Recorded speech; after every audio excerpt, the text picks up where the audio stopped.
Napakabisang homemade chicken burger ang lapag ko ngayong araw na to mga tol. Kaya di na natin patatagalin to. Tara, simulan na natin dito sa kalahating kilong chicken breast. Sinibak-sibak ko muna ng pa-cubes yan. Sabay rekta lagay natin dito sa food processor. Saka ko tinimplahan ng paprika, white pepper, cayenne pepper, aroma at asin. Nilagyan ko na din yan ng bawang sabay grind. Tapos yan buksan natin. Nilagyan ko ng konting mantika sabay grind ulit. At ito na yung mixture ng ating chicken burger patty. Rekta na dito yan sa ating stainless food pan. No extender yan tropa, kaya tignan mo naman, sagad na sagad yan. Tapos yan, masamasahin natin ng ganyan mga tol. Sabay kinorte ko ng ganyan. Sabay hahatiin natin yan gamit tong kutsilyo.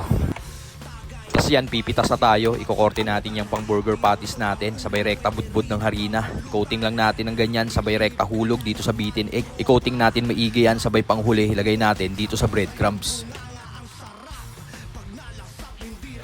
Dito naman tayo sa repolyo mga tol, sinibak ko ng maninipis yan at gagawin natin yung coleslaw.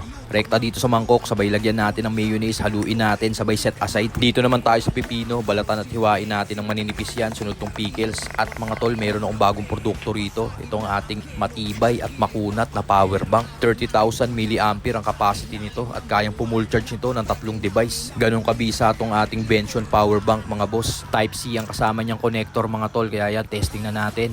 Okay naman. Tapos ito namang pang iOS ko, tinesting ko na rin mga tol at okay din siya. Available to sa aking TikTok shop, kaya kung matripan nyo itong produkto ko, check nyo, nasa yellow basket natin to. Tapos yan, balik tayo rito, nagsalang na ako ng wok, lagay tayo ng mantika at syempre nung uminit, hulog na natin tong ating homemade chicken patties. Balibalik rin lang natin mga tol, linuto natin yan sa katamtamang lakas ng apoy at syempre nung may luto na, ahon na natin, tapos palit natin tong kasunod na batch.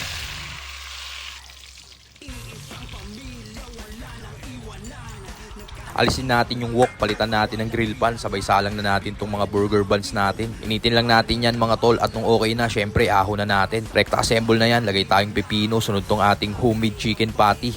Sunod tong coleslaw, tas tong pickles at keso. Sabay yung pinakatinapay, patong natin. At tignan mo naman par, ganyang kasagad yung chicken burger ni Tito Otits.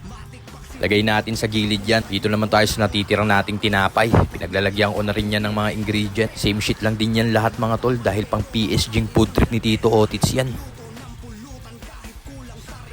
At yan na nga mga tol, tapos na ako magluto ng mabisa nating chicken burger. So paano? Tara, bakbakan na natin to.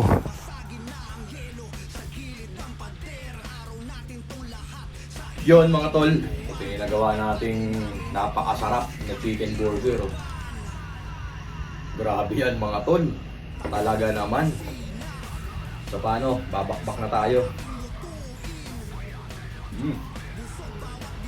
Lagyan naman natin ngayon ng hot sauce.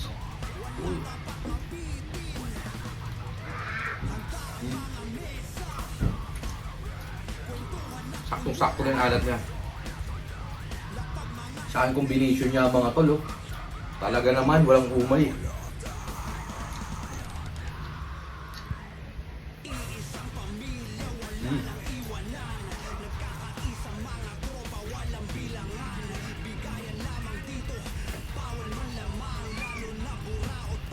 Oops.